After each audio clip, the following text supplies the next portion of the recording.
الرحمن الرحيم الحمد لله والصلاة والسلام على رسول الله صلى الله عليه وسلم. سلامێکی دووبارەم هەیە لە خزمەتتانە لە یەکێتر لە بەشەکانی ئەم بەرنامە کورت و مختصر گەرەکەم بێ لە خزمەتتانە عەرزکەم ئەو بیرەی کە بووم کە وتم پێم خۆشە مامۆستایەکی باڵا بم لە خوێندن و لە دانشگا هەر ئەو بیرە کە وەختێ لە بار چوو بە قەول کوردی بە جۆرێتر من هاوردمە ناو تەرجەمە و خۆم بە کەسێک ئەزانی بە سەربازێک ون دەقیقەن بۆ خۆمم ئەو شەئنەدانە وەک سەربازێک ون بۆ کوردستانەکەم ئەتوانم چی بکەم. ئەو وەختێک کە من دەستم پێ کرد ماجرای هەرێم ئەونا گەورە نەبوو کە هەرێم دەوڵەتێکە و خۆی هەیە و ئێمە ئەتوانین لەوێ لە خزمەت بنکە فکری و بیریەکان هەرێما بین. من چون خوێندنم فارسی بووە دوای ئەوە سەیتەرە و تەسەلوتێکم لەسەر زوان فارسی هەیە شکر ئیسا لە شارە فارسەکان و تاران و ئەوانە کارەکانیان ئەسپێرن بە من بۆیان کەم بە فارسی، یعنی ئەو فارسیە کە معیارە، فارسیە دەقیق. نەتیجەتەن هاتم ئەوەی کەوتم دڵ و دەروونێکم هەیە شکر گلایەنێکی تیاجێ ئەبێتەوە چون خۆم هیچ لایەنێکم نەگرت. ئەو شتێشم هەر لە کتێبە تەرجیحدا چۆن بەشێ لە کارەکانم فەلسەفەیە، بەشێکیان کۆمەڵناسیە، بەشێکیان دینە، بەشێکیان فقهە، بەشێکیان تەسەوفە، بەخشێکیان بوژاننەوەی زانایانە. یعنی بۆ خۆم وام فکر کرد تەنیا خۆم و تاو کارەکان ئەشێ خۆم بیکەم. نەتیجەتەن ئەیسە لە ناو کتێوەکانە کە تمشایکەن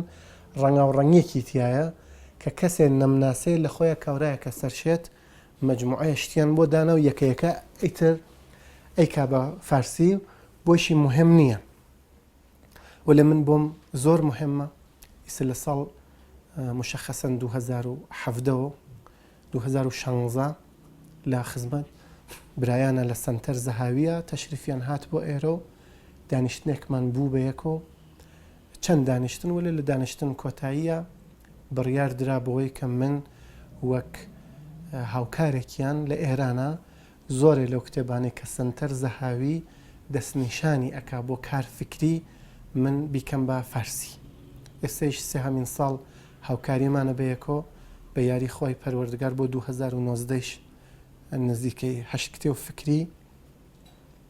لەو کتێبانەی کە المعهد العالمي للفكر الإسلامي لأمريكا منتشریان ئەکات. ئەو بوارەی کە خۆم دڵم پێوەیەتی بەڕاستی عمرمی لەسەر سەرف بکەم و عمرم لە ڕۆژێکە تاوە بوێ کە خەریک ئەو کارم باسێکە بۆ نەجاتدان ئینسان. شاید ئەم قسە کە من ئەیکەم زۆر پێکەنینی بێ بۆ زۆر کەس کە خۆتت پێ نەجات نادرێت چۆن گەرەکتە جیهان نەجات بێت. من دڵم هاپێ واوم، یعنی دڵم پێوەیە کە دڕک نەبم بۆ ئازارگیان لە جەهانە. نەتیجەتەن ئەو کتێبانەی کە لایەنەکان مرۆڤایەتی چ دەرونیان چ فکریان چ ئاسوودەگی لە شولاریان چ ئاسوودەگی ڕۆح و ڕەوانیان کۆمەکێک ئەکات کە بگێتە سوکناییە دڵم هاپێوە ئالۆ بوارە کتێب تەرجەمەکەمە. یەکێ لەو کەسانیش کە ئیسا لە سەی دەبیرستانمەوە کە دەقیقەن ئایسە نزیکەی 27 ساڵ یا 28 ساڵە لە خزمەتیام ئیمام غەزالیە. من سەرجەم ئاسار ئیمام محەممەد غەزالیم ڕەحیمەه الله کردە بە فارسی و جۆرێکیش کە حتا فارسەکان لە مەجەللەکانیشی هەیە مەجلسیان بۆ داناو زۆر کەیفیان پێکرد و ناومیان برد و کاغە وا کردیا و ئەکرێت وەلێ لەبەر دەستەنی تقریبا نەمانتوانی چون ئەوان جۆرێش تریان گەرەک بوو منتەشر بوێ. من نەمهێشت ئەو شتە وای لێ بێت. من گەرەکمە ئیمام غەزالی بەو جۆرە کە خۆی هەیە بێ ئەوەی کە بیکەم بە قدیس و ڕاهبێک کە بێژم هیچ عیبێکی تیانە بووە و بێ ئەوەی کە بێژم وەڵڵاهی کاکە ئەویش لە دەنگدان 1970 هات دەنگیدا بەم دەوڵەتە. من گەرەکم نیە ئەو دوودانە بکەم. خودی ئیمام غەزالی چییە و چۆنە لە خزمەت ئاسارەکان شێخ عەبدولقادر گەیلانیە بووم. زۆرم پێ خۆش بووە دەرکەوێ بۆ مسلمانان کوردستانە ئازیزەکەی خۆمان کە ئیخوان المسلمینێک دینی من نازانم لە سیاسەتا چۆن بۆی ئەچن کۆمەڵ لەبەر دینیەکەیانەوە تەسەووفێ واقعی و حەقیقی مەولانا خالدێک و کاک ئەحمەد سلێمانی باوەڕ کە کەسێک کاک ئەحمەد سلێمانی بخوێنێتەوە ینی بڤەی بۆ هیچ کە ناوێت. ینی کاک ئەحمەد سلێمانی نووسەرێک واس کە 2 ساڵ لە عمر خۆی تەرخان ئەکا لە مەککەی مکەڕەمە نیشتەجێ ئەبێ لەوێ نامیلکە و ڕسالە ئەنووسێ بۆ خەڵک ئەیا بەدەستیانەوە شارە و شار و دێ بەدێ گەرەکیە بە زوان ئیمڕۆ میدیایەک مەکتوب نووسراوەی بخاتە بەردەست خەڵک بەرەو دین بکێشێت. تەواو نامیلکەکان کاک ئەحمەد بە موحب بۆ دەست پێەکە. یعنی من خۆشەویست ئێوەم ئەوی نارتانم خۆشتانم گەرەکە وەلەو شایە تۆ خۆشگەرک بوونەکەی من بە دوژمنایەتی دانەی ولی لەلایەن منۆ من تۆم خۆشگەرەکە. من ئام شتم لەناو کتێبەکانە پێم خۆش بوو دەری خەم تەکانی بۆ بم هەوڵی بۆ بم و ئەوەیە کە دڵم پێوەیە کتێوانی ڕۆحی چون ئێمە ئیسا ئەو نا پێویستمان تقریبان بە کتێو نییە کە زێهنمان قەوی بکە مێشکمان ئێمە گەرکمانە دڵێکمان بوێ پڕ لە معنەویەت پڕ لە خۆشەویستی ئینسان دۆست بین بەڕاستی نە بەناو. ینی ئەوەی کە شاعرە کوردەکەمان ئەفەرمێ با ئاگریش درابێ چۆن دڵی دێ بیپێکێ ینی کوردوا لێ بکە دڵمان نەی یەکترین بپێکین نە لەبەرەوە کە کوردین هەلەبەرەوە ئینسانێکین. ئەمە من لەناو کتێبەکانە پێم خۆش بووە نەتیجەتەن چووم مەسەڵەن ئەلغونیەی شێخ عەبدولقادر گەیلانی ڕەحیمەه الله کە تەرجمەم کردو گەرەکم بوو بە دەروێشە ئازیزەکان خۆمان بێژم تۆ تماشا چەنێ شێخێک خاوەن شکۆتان هەیە ئێوە دێ ئەگەر ئێوە ئاوا بخوێننەوە ینی شێخ وەختەی لەو کتێوە باس نان خواردن ئەکا پێم وانەوێ هیچ پیاوێک باکلاس لە ئەمریکایشە بزانێ ئەو نە حورمەت دانێ بۆ خانمی لەسەر سفرە دانیشێت. ینی پێم خۆش بوو ئەوە مەسەڵەن بەوان ڕابگەێنم. نەفەرێتر کە وەختێک متەسەوفە بە مشرکدا ئەنێ کتێوێ ئیمام سیوتی بۆیان تەرجمە کردو کە کاک تۆ حەقت نییە گشت متەسەوفە بە مشرک دانی متەسەوفە ئامە ئەدلەیانە دێ ئەگەر تۆ سیوتیت بە محەدث و مفەسر قبوڵە بۆ ئەم قسەیت قبول نییە چون ئەم قسە باردڵ ئەو نییە. محەممەد قوتب ڕەحیمەه الله تەرجمە کردو دروس تربوية في القرآن الكريم باشا مكانة التربية في القرآن الكريم بقول ركائز الإيمان أمانم ترجمة كله تابعهم تماشى والله محمد قطبيش بزوان وك زوان تو بشون الشيخك أقري تربية قلبي بك ولا أو بي إجي العالم الرباني تو بي إجي الشيخ كلمة كانت فرقي هي بيكو دواتريش منهج فرقي هي زانكوي صلاح الدين جوري درس لدهوكا جوريتر ولی خۆگەشتیان خەریکن مەسەن دەرس ئان جا منزور ئەوەیە کە ئەم یەک خستنەکە لە ڕۆح و باوەڕما بوو پێم خۆش و لە کتێبەکانیشا دەرکەوێ و زۆر کەس کە ئەمەیان نەئەدی ئەیسەیش ئاخرین شت ئێژن عەقیدەی مشەخەس نییە منزوریەوە کە مشەخەس نییە کە لە چ لایەنێکە هەڵسن نا ئێمە مسڵمانین ئیسلامەکە گشتمان کۆ ئەکاتەوە. دەی وەختێ وەک ڕەشید ڕەزا ڕەحیمەه الله فەرمایشی ئەکرد نتعاون فيما اتفقنا عليه ويعتذر بعضنا بعضا فيما اختلفنا فيه. لويا كيك أكوين ببرايتي كين بيكو لويش يا كيك ناكوين عذر ماي بهيرين وبو يكتنين كاكا تو جوري تيأجي من جوري ولا بمعنى رقبرينية بمعنى شتانك نية كمن جنابالي آزار بم يا كسيتر بدسمو آزار ببينت أو أبو كوك أو كأبرسن نوسر يا ورجر كيا من باورم وايا نوسر سربازك وين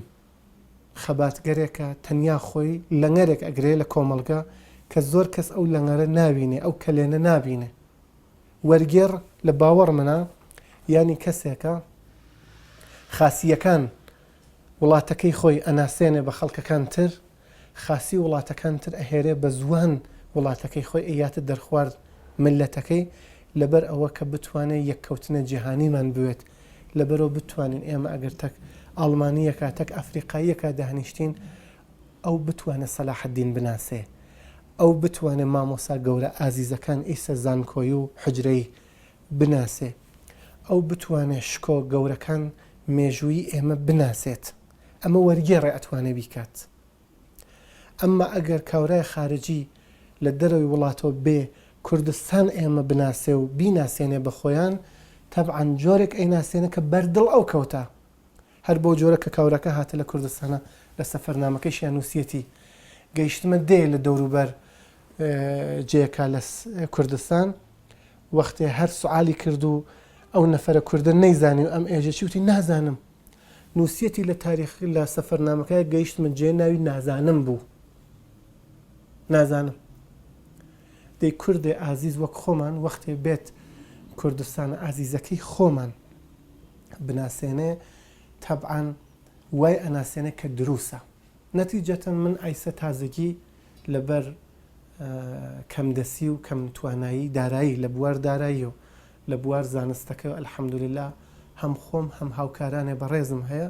کە بەڕاستی بەتوانان وەلێ نادیارن. گەرەکمانە مەجموعەیە کتێو سەرچاوە، سەرچاوەی پیاوانە نە هەر ناوی سەرچاوە بێت. کتێوانێ وەک معجەمە گەورەکان، وەک ئەنسایکلۆپێدیا گەورەکان، چ لە فارسیەوە چۆن لە فارسیشا کتێب زۆر زۆر بە نرخ سەرچاوە دروست کرا. ئەوانە ئەگەر کەسانە بێن یارمەتیەک ئێمە بن، ئێمە بیکەینە کوردی کتێوخانەی کوردستان خۆمان بە سەرچاوەی باڵا تقریبان بڕازێنینەوە ببوژێنینەوە.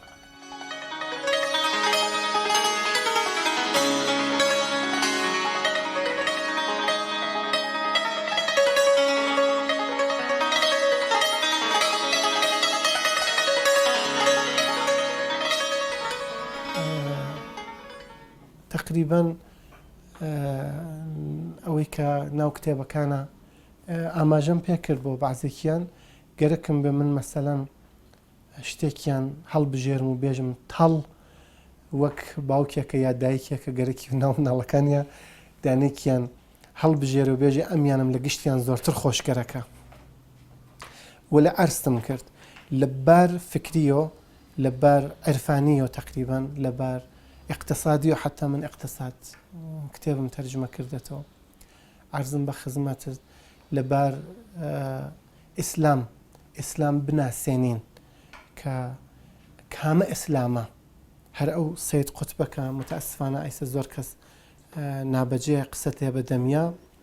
سەید قوتب لە جوملەیەکیە کە لەژێر شکنجەی شابووە فەرمایشە زۆر عەجیبی هەیە، ئەفەرمێ نحن نريد الخير للبشرية مهما آذونا. ئێمە خێر و خۆشی مرۆڤمان گەرەکە هەرچەند عەزیەتیشمان کەن. وەلێ لەبارە فکریەکانە من تازەی ئەو چەند کتێوەی کە بۆ المەعهەد تەرجمەم کردو لەم ئەخیرەیە لە ئێرانە مەسئلەی وەحی زۆر مهم بوو کە وەحی خەونێکە پێغەمبەر ئەیبینێت و ئێژێ من فریشتەیەکم دی، ئێمە بێ ئەوە شەڕ و مارەکەیەک بکەین کتێبە فکری کە ئەگەر ئاغایان مەیلیان بێ مطالعە بکەن بتوان بیخوێنەوە. کتێب منابع معرفەت در فکر فەلسەفی و دینی. عەرزم بە خزمەتت هەر کتێب ئاهای دکتۆر محسن عەبدولحەمید کورد تەجدید تەفەکر ئیسلامی کە تەفەکر ئیسلامی لەگەڵ گۆڕانایە نە چەق بەستن، یعنی ئێمە پێمان خۆشە تەحەول بێ تەغییر بکات ڕوو بە جەهانێک بڕوا کە بتوانین تەکیانە قسە بکەین. إصلاح التفكر الإسلامي دكتور تاها جابر العلواني. ئازادی بەیان دکتۆر ئەبوو سلێمان براوەتەوە بێژێ فەلسەفەی تەوسعە. ئەمانە کتێوانێک بوون. دانشنامەی تەفسیر مەرحوم شەهید زەهەبی کە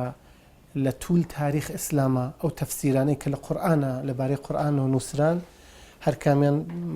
بەش کران کە ئەمە تەفسیر سۆفیانەیە، ئەمە تەفسیر فەلسەفیە، ئەمە تەفسیر فقهیە، بەشی کردێتەوە. ئێمە ئەو شتەمان هاوردە سەر زوان فارسی کە تقریبا دەرکەوێ کە بۆ چوون ئەهل سوننە لە ئێرانە چۆنە، چون متەئەسفانە ئێمە لە ئێرانە دوو دانە ئەقەلیەتین، یعنی بە دوو جۆر ئێشمان پێ ئەگێ. دانێکی ئەوەی کە لە ئێرانە ئێمە بە ئەقەلیەت سوننیدا ئەنرێن لە دوای ئەوە کوردیشین لەبار زوانیەوە یعنی ئەگەر نووسەرێک کورد یا متەرجمێک کورد گەرەکیوێت بە زوان کوردی یا بە ئەدەبیات سنیانەی خۆی بنووسێت تقریبان ئەشی هەر بۆ خۆی بنووسێت و قەوم و کەسەکەی یعنی تر کەسێتر نییە ممکنە مەسن کەسانە ڕەخنە بگرن بۆچی بە فارسی تا ئیسا تقریبان کەسە نەهاتەتە دەم ئێمە و بێژە کاکە تۆ ئەو کارە ئەەکەی بە کوردی بیکە تا من بێژم هەم لە خزمەت تا و ڕێکوپێکیش هەم لە خزمەت تا.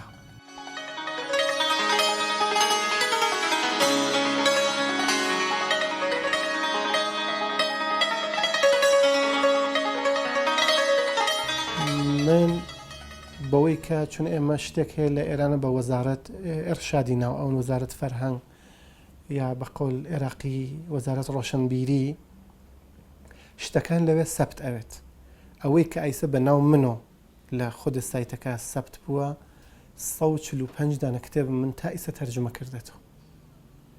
بگرە بە ئەندازەی 145 دانە کتێبیشم نووسیە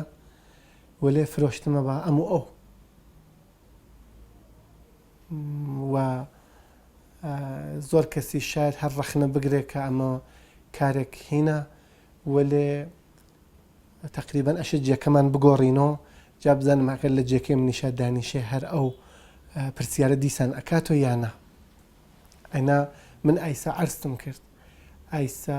بە یاری خۆی پەروەردگار بەرنامەمان وایە کە سەرچاوانێ زۆر زۆر ڕێکوپێک نە سەرچاوی دەسە دوو دەسە سێ یەکەم دەست ئێمە لە سەتحێ زۆر باڵا بۆ کوردی ئازیز خۆمان وەرگێڕین بینووسین تا بتوانێت کتێبخانەی کوردی ئینشاءالله زیاتر ئاوان بکات چون بنیامێک گۆشە گیرم ئەو گشتە ئازیزانەیش کە زۆر جار زەحمەتیان کێشە کە داوەتیان کردە بۆ مەراسمێک مەحفلێک پەردە لادان بۆ کتێبێک ئەملا ئەولا من تقریبا نەچووم چون زەمان بۆ من زۆر مهمە ینی کە فەرمووتان چەند سەعات کار ئەەکەم من ڕۆژ وە هەیە 16-17 سەعات کار ئەەکەم ینی ئایسا من نزیکەی 10 ساڵە ژیان خێزانی ئێمە خانم بەڕێزم گشتێکی جێبەجێ ئەکات لە مناڵداریۆ تا ئەوەی کە ماڵ پیاوێ بەڕێز وەک جەنابالی چی پێویستە ئەو خانمەتە ئەمینی ئەکات ئەحدێکە بە یەکۆ کردمانەوتی کاکە تۆ ئەم کارە بکە منیش ئەو لایەنەت بۆ ئەگرم هەرچەند ژیان بە دوو مناڵە چون ئێمە لێرەش غەریبین شار خۆمان نییە و کە سوکارمان لێرە نییە تقریبا وایش هەیە ڕۆژ وای هەیە منیش خۆم 2-3 ساعتە ناچارم هەر کار ماڵ بکەم یعنی ئەوانەی کە بۆ ماڵ ئەشێتە ئەمین بێت لە چەندانە فستیواڵە هەر جایزەیاندا بە من بە عنوان بەرەندەی کتێب ساڵ کتێب فەسڵ لە ئۆستانی شاو عەرزم بە خزمەتت لە ڕۆژنامەکانەوە لەم لەولەولەوەلێ من تقریبا خۆم زۆر مەیلم بەو شتە نییە چون پێم وایە کورد زیاتر من پێم وایە کاری بۆ بکەی خاستر تا خۆتی پێنیشان بێ من ئەو نە تیپ و قیافەی ڕێکوپێکم هەیە کە خەڵتمی شام کە نە ئەو نا قسەی وام هەیە وەلێ پێم خۆشە لەو سەنگەرەیە کە بۆ خۆمم دیاری کردە وەک سەربازێک ون لە خزمەتا بم ئەگەر خوای گەورە لوتفێکی بێ و زەمانێک بێ و عمرێک بێت لە حەیات خۆمانە خەڵ دیان نەیشیاندی دوای ئێمە ئەزانن کە چیمان کردە بۆیان من پێم وایە وەرگێڕ لە ئەسڵە نویسەندەیەکە کە مردە یا بە جۆرێ لە ناویان برد ئەمە باوەڕ شەخسی خۆمە چون دەسی نەگەی بەو لووتکە لە داوێن کێفەکە ماوە و هەر ئەو کارەی کرد بە ناوێترەوە ئەمما ئائیسا ماوەی بۆ 10 ساڵ ئەچێ من وەرگێڕیم کردەتە حاڵەتێ وەک مەسئولیەت وەک بەرپرسی خۆم بۆ جامعە چون گەیشتم بۆ قەناعەتە نووسین فکری گەرەکە یعنی ئەشێ ئبداعێک لە دەرونا وجودی بوێت تا تۆ بتوانێ ئەو شتە دروستکەیت منیش بارەکەم فکری و فەلسەفیە بار من شێعر نییە کە لە فێراقی یارەکەمە دانیشم جوان بتلاوێنمە وەک وەلی دێوانە چون گەرەکمە فەلسەفی بنووسم فەلسفەی لە وڵات خۆمانە جێ نەکەوت ئەویش وجاخی کوێر بوو یعنی دوای شێخ شەهاب سوورە بەردی و شێخ محەممەد شارە زۆری کە داخەکەم نەناسریان بە جامعە کە ئەم دوو کووردە بنیانگۆزار فەلسفەی ئەشراقن بۆ کل لە بەشەر یعنی لە ئەفلاتون بگەڕێتەوە دوودانە کورد هەڵگر ئەم بەیاخە بوون دنیایش نەیناسی بە فارسی و بە عەرەبی ئەیناسن چون لەم 10-12 ساڵە سوعال فەلسەفی دروست کریا بۆ ئیسلام فەلسفەکەیش فەلسفەیە ئەرەستویە ئەفلاتونی نەبوو فەلسفەی غەرب بوو فەلسفەی ئوروپا بوو و من ئێران بەو گشتە سەوادەوە کە لە فەلسفا هەیەی هێشتا خۆیان بە سەرەتایی ئەزانن بۆم زۆر سەخت بوو بێم دانیشم وەک کوردێک کە دەرەوەی وڵات نەچووم دەستڕەسیم بە زۆر لە سەرچاوە زانستیەکان نەبووە بێم بە زوان کوردی فەلسفە بنووسم ئەمە خەیانەتێک بوو بە ملەتەکەی خۆم وتم ئیسا کە من ئەم کاراکەم بێم فیلسوفێ وەک محەممەد عەبدولجابری حەسەن حەنەفی تاها عەبدوڕەحمان هەر لەم ئیسلامیانەی خۆیشمان تاها جابر العەلوانی محسن عەبدولحەمید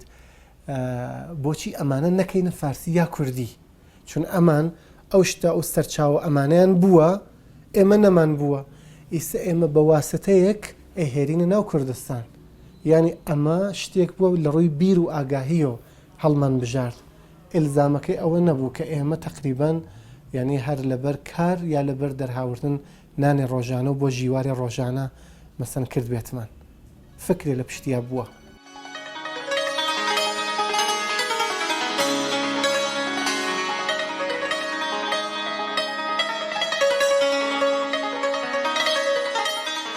ئێمە لە مەدرسە و مەکتەبێکە سەرکەوتین و دەریش کەوتین کە سەرجەڵەکەی بە شێخ محەممەد عەبدۆ دەست پێکات بە ڕەشید ڕەزا دواتر ئەخواتە حەسەن البەنا وەلێ چون داخگرانم ئەم ناوانە ئەبەم شاید بەعزێک کەس ئازاری پێ ببینێ خراو ناساندیان خراو ناسێنران ئەم بەڕێزانە بۆ کۆمەڵگای کوردی خۆمان لە دوای ئەوانۆ یەک بە یەک بین بەرە خوار سەید قوتب کەسێکە ئەگەر کەسێ بێژە من ئیسلامیم و لە سەید قوتب تەئسیرم نەگردە سەلبی یا ئیجابی پێم وانیە سادق بێ لە قسەکەیە یعنی حتا ئەو کەسێش کە خراپ ئێژێ بە سەید قوتب لە ئەسڵە شاگرد سەید قوتبە بەم بارەکەیە یعنی سەرمەشقەکە ئەو بۆی دادا وەلێ یەکێ لەو کەسانە کە بەڕاستی ئەسەرێک فکری لەسەر من بووە شێخ محەممەد الغەزالیە یەکێ لە عەجیبترین بنیامەکان یەکێ لە خێرخواستترین بنیامەکان و یەکێ لەو کەسانەی کە لە زەمانەکان ناسریستەکان قسەیان ئەکرد بە کورد ئەو ڕەسمەن لە کتێو ئەڵڵاهە دفاعی کرد لە کورد لە زەمانەکان ناسریستەکان قسەی عەجیب و غەریبیان ئەکرد ئەو بە زوانە عەرەبی پاراو وتی باشە ئەو زەمانەی کە تەتارەکان تەپیانداوە سەرتان ئەگەر سەلاحەددین کورد نەبوایە ئێوە چیتانە کرد یەکێ لە خۆتانم پێ نیشان بن فەرماندەهی ئێوەی کردوێت و بەیاخی هەڵگردوێت و چوێتە ناودڵ تەتارەکانەوە دەی کورد هەڵاو هەر ئێژێ هەر لەم ئەخیرەی خۆشمانە نووسەرە کوردەکان نەوێت ئەدەی پێم نیشان بن کێتان هەیە دەرکەوێ ئەم پیاوە نە لەبەر محتەوای فکر چون محتەوای فکر هیچ ئەنسانێ دوای ڕەسوول خوا صلی الله علیه وسلم ئەو نە شایان نییە بێژی کاکە ئەمە ستانداردێکە و ئیتر من سەر و ماڵ و ژیان و گشتێکم ها لە ڕێی ئەم فکرە نەخێر تابلۆیەکە و چرایەکە بۆ مەقتەعێ ئەم پیاوە کاریگەری بووە عەباس مەحموود ئەقاد کورد خۆمان مامۆستای سەید قوتب وای کردە لە من کە من هەرچێ تماشای دین خۆم ئەکەم هەر بێ ئەقڵی ئەوینم ناتوانم قبوڵی کەم ئەمە دینە عەباس مەحموود ئەقاد داخەکەم لە کوردەواری خۆشمانە نەمان ناسیە لە ئێرانیشان نایناسن وەلێ ئەگەر بمانەوەی لە نزیکەکان ناو بووین کە کێ تەئسیری بووە لەسەر ئێمە بێگومان هەرکە لە کوردستان ئێرانە و ئیسەی شکر لە کوردستان عێراقە بێژێ من لە ئایەتوڵڵا مەردووخ لە کاکە حمۆ موفتیزادە لە کاکە ناسر سوبحانی ئەسەرم نەگردا پێم وایە یا سادقنی یا ترسەنۆکە ئەمانە شتێکیان هەڵکرد بۆ ئیسلامەتی ئێمە کە ئێمە ئائیسا بە شانازی و ئەتوانین بێژین ئیسلامێکمان قبوڵە و ئێمە پەیڕۆ ئیسلامێکین کە حورمەتێ دائەنێ بۆ ژن، یعنی کاکە هەموو ئاوای فێر کرد کە حورمەتێ دائەنێ بۆ ژن کە ئەشێ پیاوەکە بچێ وەکیل بگرێ بۆ خۆی، یعنی بە تەنیایی دەرەقەت ژن نایەت، دەرەقەت حقوقێکە ئیسلامێک کاکە هەموو معڕەفی ئەکات دەرەقەت نایە ئەو حەقەی ژن ئەدا بکات. ژن ئەو نە بەڕێزە ئەلەم ئاینا کە ئێمە ئەیسە باوەڕمان پێ هاوردە. ئەمانە نەک بە شێوەی ئەوەی کە من مورید کەسێکیان بم، چون ئەوەڵەن شایان ئەوە نیم حەقیقەتەن و بێتەوازوە، وەلێ لە بوار سازمانی و تەنزیمی و من شاگردیان نەبووم نیشم، وەلێ خوا خۆی ئەزانێ ئارزومەندم ئەگەر لە حەشرە وەک موسڵمانێک ئینشاءالله حەشر بکریم لە خزمەت ئەو پیاوە نابم. سعید نورسین با لەبیر نەچێ نازێک کە ئیاتە دین ئیسلام، عاتفە و محەبەتێک کە تەزریقی ئەکاتە دین ئیسلام، ئەگەر کەسێک ئەلەم دنیا جەدیدا گەرەکی وێ تەواو بەشەر بگرێتە باوەش، مطمئنم ئەگەر سعید نورسی نەخوێندوێتەوە ناتوانێت. ئەمە تێکڕا بە یەکۆ گشتیان توانیان باوەشێک گەرم و ئامادە بۆ من و کەسانێ وەک من دروستکەن کە ئێمە ئیمڕۆ ئاوا لە خزمەت ئێوە بە فەزڵ خوای گەورە و شکر بۆ خوای گەورە بە ئیسلامی بمانناسن. لە حەد ئەوانیم بۆ خەڵک ئازیز وڵات خۆمان ڕاستپاردەیەکم بوێ عەرزم بە خزمەتت قسەیەک بکەم، وەلێ وەک ئەوەی کە خۆم بە برای گشتیان ئەزانم برا تەک برا هەر قسە ئەکات. من پێم خۆشە ئەم قسەیش خۆم کردم، خوا خۆی ئەزانێت دوای 25 ساڵ کار حرفەی ئەمە یەکەم جارە من تەکمیدیایەکە قسەی ڕاستەوخۆی ئاوا ئەکەم. دلیلەکانیشم ئەم قسانە بوو کە لە دڵما بوو با کەم دەرکەون. دەرکەوتن ئێش و ئازار و ئافەتە بۆ بنیامێکە گەرەکی خزمەت بکات. ینی ئەو نووسەرە ئازیزانەی ئێمە کە گلەییان لە منە تۆ بۆ ئەونا کار ئەەکەی، ئەوە ناگرنە نەزەر لە هەر مەولویەکە، لە هەر ناونیان مناڵێکە، لە هەر کۆڕ و کۆڕبەست و مەجلسێکە جەنابیان تەشریفی هەیە، وەلێ من لە هیچ کوێکە نەبووم. ینی لە ماڵەوە دێمە دەرە سبحا لەم دوکانم نوێژ ئەیشا بگرە شەو وای هەیە 12 شەو لێرە ئەڕۆمە بۆ ماڵەوە. ڕاستپاردەی من ئەوەیە بۆ کورد ئێمەی ئازیز هیچ نەکرا. من گەرەکمە ئەم قسەی ناودڵ من دەرک بکەن برا ئازیزەکانم و خۆشکە بە ڕێزەکانم کە ئێمە بە ئەندازەی 2019 ساڵ زائینیانە ئەگەر حەساوی کەین و 1440 ساڵ ئیسلامی ئەگەر حەساوی کەین و 1357 هەتاوی ئەگەر حەساوی کەین ئەشێ کارکەین بۆ کورد. یعنی هەر کاممان ئەشێت دەرەقەت 20 نەفەر بین لە شەڕێک فەرهەنگیە، دەرەقەت 50 بین جا بە تەخەسوسە، نە ئەوەی کە هەروە کارەکە بکەین، نە پڕ و پوخت و دڵسۆزانە و دەرد ناسانە کار بکەین. ئەمەش تەک ئەوە کە دەرکەوین و هەر ڕۆژ خۆمان دەقێ بین و لە کوچە کۆڵانێکە خۆمان نیشان بین، ئەمە یەک ناکەوێ. ینی ئەرزش بۆ کات خۆیان دانێن. ئەمە یەک. دوو، تکایان لێ ئەەکەم هەر نویسەندەیە کە گەرەکیانە کتێوەکەی تەرجەمەکەنەوە یا حتا گەرەکیانە و لە کتێوەکەی وەک سەرچاوەیەک کەڵک بگرن، توخوا با لە کارەکەی خۆیان ئۆستاد بێ ئەو نەفەرە. ینی ئێمە نەچین لە خوارخوارەکەەوە بگرین. کوردستان ئایسە کار زۆریشی بۆ نەکەی قەی ناکە، وەلێ کار پتەوی بۆ بکەیت، کار خاصی بۆ بکەیت، چ لە ئیسلامیەکەیە چ لە غەیرە ئیسلامیەکەیە. یعنی من ئایسە ئەبینم قورئان تەرجمە ئەکەنەوە ئەشهەدو بالله بۆ قیامەت ئەمن ئەم قەسەمە ئەخۆم ئەو نەفەرە لە ڕیز تەرجەمەکردن کتێو ئەبولحەسەن نەدەویشان نییە، یەکێ لە سادە نووسترین نووسەرەکان عەرەب کە هێندیە ئەڵبەتە. دەی چۆنە ئێمە بین ئەو مامۆسا ئازیزە خۆشەویستانەمان کە گشتیان هەر کامێن قورئانێکیان تەرجمە کردێتەوە بۆچی لە ماڵ مامۆسایەکیانە نەخێر لە حوجرەی دانەیەکیانە کۆ ببنەوە بە یەک و یەک قورئان تەرجمەکەنەوە، یەک قورئان تەرجمە بکەنەوە. وەلێ قورئانێک وێ قورئان پایە، یعنی هەر بەو جۆرە مؤسسەی ئەکسفۆرد یەک فەرهەنگ ئاتە دەرەوە کە ئێژێ ئەمە فەرهەنگ ئینگلیسی بینی یەک قورئان بێن بێن ئەمە تەرجمەی قورئان جا وامان لێ ئەکا کوردستان لە ئاخرۆ 50 کتێبی هەیە و لە 50 کتێبەکە ئەو نەشیاوە ئەو نەبەڕێزە ئەو نەڕێکە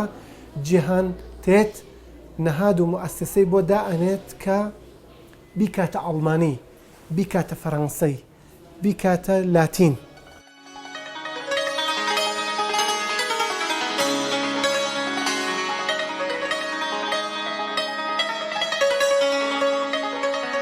بەرنامەکە ئەمە بێ کە ئێمە زیاتر لەوەی کە کار زۆر بکەین کار بەجێ بکەین عەرزم کرد وەزارەت ڕۆشنبیری منتەک زۆریانە هاتن بۆ ئێرە و فەقەت بە سڵام و خواحافیزیە تاوامان بووە باشە زۆرێ لە سەنتەرەکان من هەر ئالێرە شۆپیان ئێژم من عەرزم کرد ئەو نەشکر ئەندام هەیە لێرە لێزان باسەوات دڵسۆز و داخگرانم بێکاریش زۆر پوڵ هەیە لەوێ تیا ئەچێت بە میێوانی و بە فێستیڤاڵ و نازانم بەچی جێ ناگرێ و بە شەربەت و شیرینێکیش تەواو ئەبێت و لە کتێو ئەمێنێتەوە بۆ کوردستان ئێمە نەتوانیمانە کوردستانمان بناسێنین نەتوانیمانە زۆرێ لە شتەکان کە پێویستن بۆ هەرێمێک بۆ دەوڵەتێک بیناسێنینە کوردستان خۆمان ئەوەیە کە زۆر بەڕاحەتی ئەکریە ئێمە ئەو کارە بکەین ئەو کاریش بە برایەتی ئەو کاریش بەوەی کە نووسەرە جوانەکان وەرگێڕە جوانەکان لەجێ ئەوە بپێچێنە شتانێک تێکراری و هەزارەکی ناژم دووبارەکی شێعر و غەزەڵ بەسمانە سیاسی کاریش بەسمانە یعنی شتانێک کە ژۆرنالیستی و ڕۆژانە تەواو ئەبێت ئەوانە جێگەی خۆیان بەنە شتانێ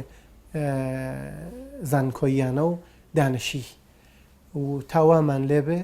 کە ئێمە بۆ مناڵەکانمان چیمان هەیە ئەوەی سە ئێمە مەسەلەن ئەنسایکلۆپێدیای ئەکسفۆردمان هاوردە بیکەین بە کوردی هەرچی بەراوردمان کرد دەرناچین لە کەلێن داراییەکەی دەی من وەڵڵاهی تەواو مناڵەکان کوردستان وەک ئەو دوو مناڵەی خۆم بە پێویستی ئەزانم کە ئەو شتە لە کتێبخانەکەیانە بوێت چون من گەرەکم نییە پیاوێ لە دێهاتێکە دانیشتا حکایەتێ خۆی لە باوە گەورەی خۆی بیستە بێرێ ئەو بکاتە کتێب داستان و بیاتە دەرخوارد مناڵێ کورد نە من گەرەکمە کتێبێک کە مستەوایەکە کە ئەو مناڵە هەیە چواردانە دەروون ناس چەندانە کۆمەڵ ناس چەندانە ڕنگ ناس تۆ لە خۆ توێژی وەڵڵا بە ئەو بکەم بە سەوز ئەو بکەم بە زەرد من زۆر خۆشم تێلا ئەمە نا ئەمە نەبوو کتێب بۆ مناڵ نەتیجەتەن ئەوەی لە کتێب مناڵانە مەسەن ئێمە شکستمان خواردە شکستمان هاوردە و ئەگەر ئاوایش بچینە بەرۆ زیاتر تێک ئەچین ئەم شتانە وتم هەم بۆ دەستگای چاپ و نەشرەکان و هەم بۆ نووسەر وەرگێڕەکان تقریبان یەکجێ ئەتوانێ بەکار بخوا ئێمە بە کتێو بە چاو شتێکەوە تمیشای نەکەین کە دۆلار و دینار و پوڵمان بۆ دروست ئەکا بە کتێو ئابم چاوە تماشایکەین کە خوێنێکە ئەیکەین ڕۆح مناڵەکانمان نە لەش بە کتێو بەو چاوە تمیشایکەین کە ئەگەر نەوێ ئەی چی بکەین وا نەوێ کە بێژین کتێوم بۆ چییە من نانم نییە من هەمیشە ئەمەیەژم ئەگەر فەقیریشین ئەگەر نانیشمان نییە ئەگەر ئاڵایەکیشمان نییە بشەکێتەوە لەسەر کێوە بەرزەکانمان باوەڕکەن هین ئەوە نییە کە سەربازمان نییە هین ئەوە نییە کە خەباتگەر و شۆڕشگێڕمان نییە هین ئەوە نییە کە مامۆسامان نییە هین ئەوەی کە بیرمان نییە من ئایسە کوردستانێکیشم بێت و من ئایسە وەک سەرۆ کوردستانێک لەسەر ئەم سەندەڵیە دانیشتم و خەریکم فەرمایش ئەەکەم بۆ ملەتەکەم چیان پێبێژم ئەوەیش کە من پیان ئێژم ئەو چۆن حاڵی ئەوێ دەی ئەگەر ئێمە زانین ئەوەی کە مامۆساقانە ئێژێ ئافرین زانین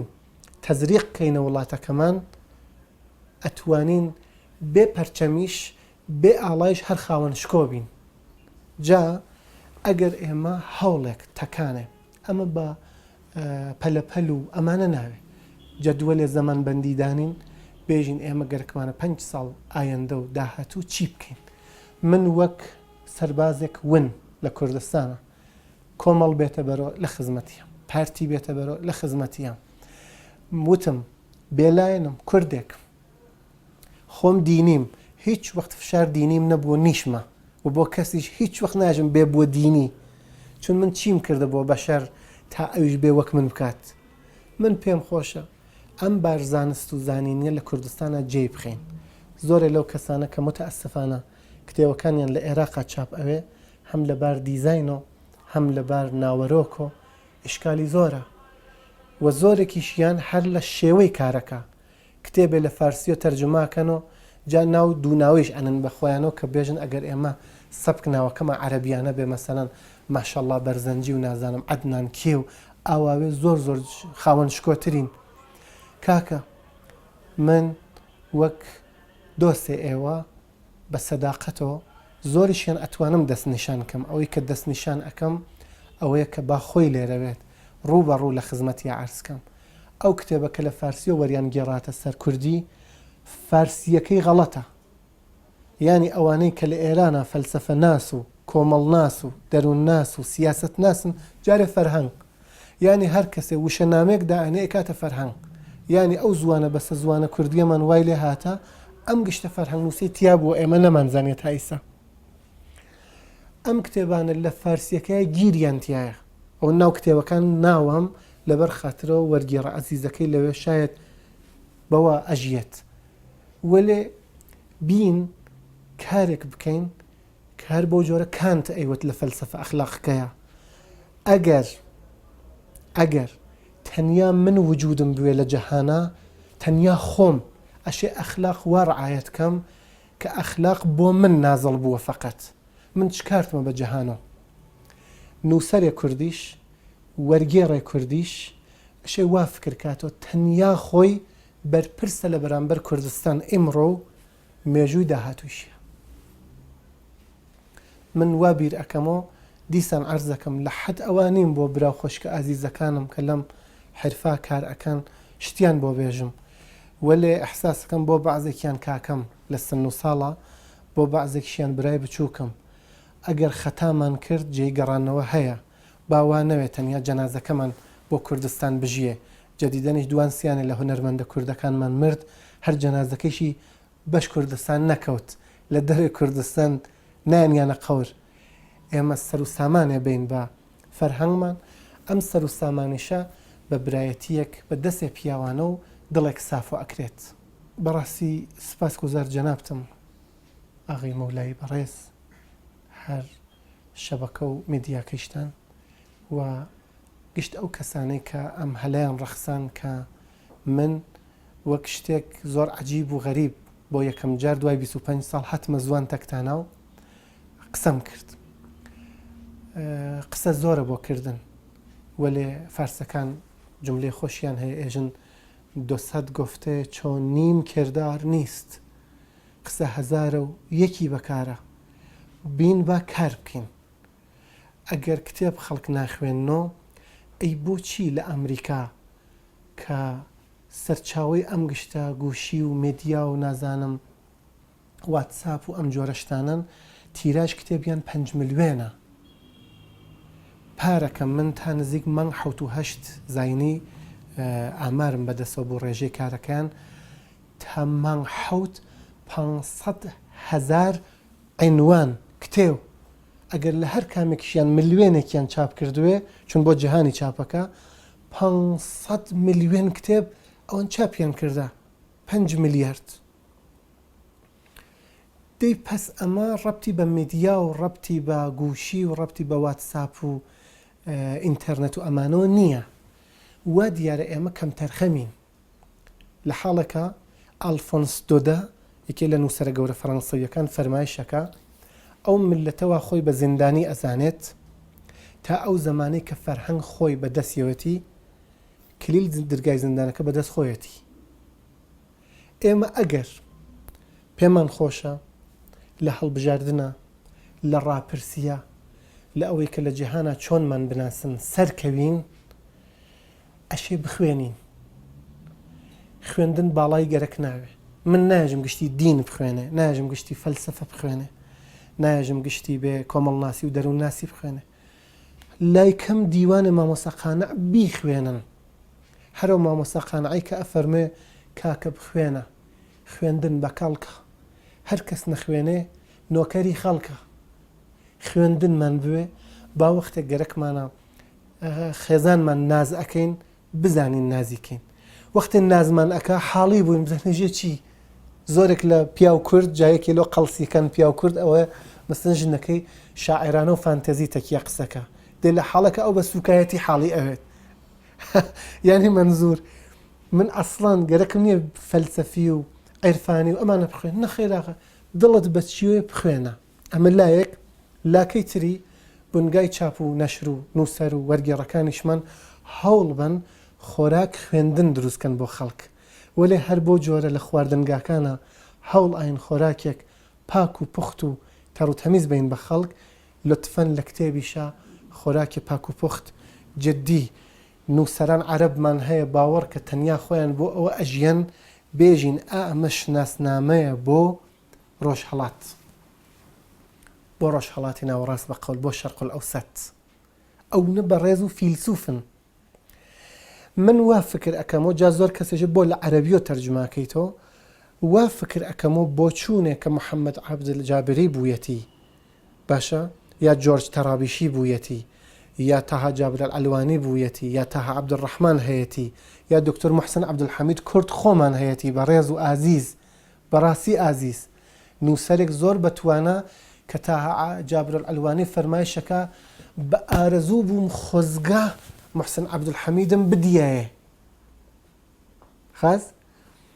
من بۆی ئەمانە تەرجمە ئەەکەمەوە چون ئەمانە زیاتر ئاشنان بە دەرد ئەم کۆمەڵگا لەلایەکۆ کە فەلسفەی غەربیش ئەزانن ئەتوانن چۆن بیکەنە بوومی ناوچەیی نەخێڵەکی من ئەوان پێخۆشە و وایشم تەشخیصدا و شایدیش غەڵەت بووێ ئەمە نەحوەی بۆ چوون من کورتەیەک لەوەی کە من لەم چەند بەرنامەیە عەزیەت بوون بەدەستمەوە ئومێدم هەیە کە کەڵکی بوو بێت و ئێش و ئازارێکیشی بۆ کەسێ نەبوو بێت و لە کۆتاییشە گلایەک بەخوای گەورە ئەسپێرم و ئومێدم هەیە چاوپێکەوتنەکان ترمان لە جێخۆشەکان ترابێ وەسەلام عەلەیکم وەڕەحمەتوڵڵاه